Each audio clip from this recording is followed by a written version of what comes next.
Glenn Assoon was already a free man, but now the full extent of his miscarriage of justice is public information. I knew someday I'd prove my innocence. I just didn't know when. Assoon was wrongfully convicted nearly 20 years ago for the murder of his former girlfriend, Brenda Way. Earlier this year, his conviction was overturned by the federal justice minister.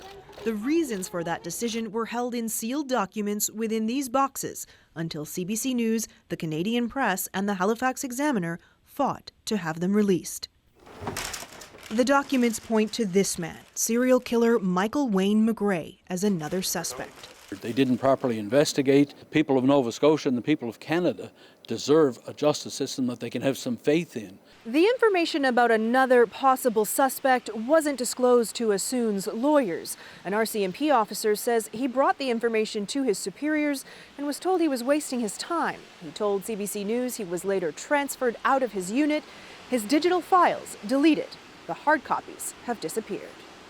That would be one prominent feature of this case that would point to shocking malfeasance. But today, the RCMP says there was no malicious intent. If anything has been done, it has not been intentional or it was a mistake. But there has been no intention for the RCMP in any way to try and do a cover-up. Lost in the discussion about justice for Assoon is the lack of justice for Brenda Way's family. I'm 30 years old now. I haven't seen my mother since I was 7. And it breaks my heart that I never got to know her. As for Assoon, he says he suffered multiple heart attacks in prison and now has mental health issues. His lawyers say he should be compensated. What price do you put on a man's life?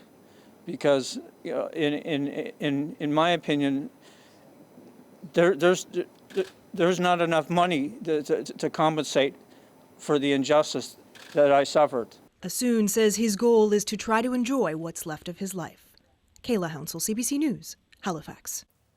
There's no word yet on any possible settlement for Assoon, but let's take a look at compensation some people have received in other cases of wrongful imprisonment. David Milgaard got $10 million in 2000 for the 23 years he served. Stephen Truscott received $6.5 million in 2008 for his 10 years behind bars. And then there's the case of Romeo Filion, who served 31 years in prison and lost a $14 million lawsuit against Ottawa police. That decision later overturned, but Filion died in 2015 without receiving anything.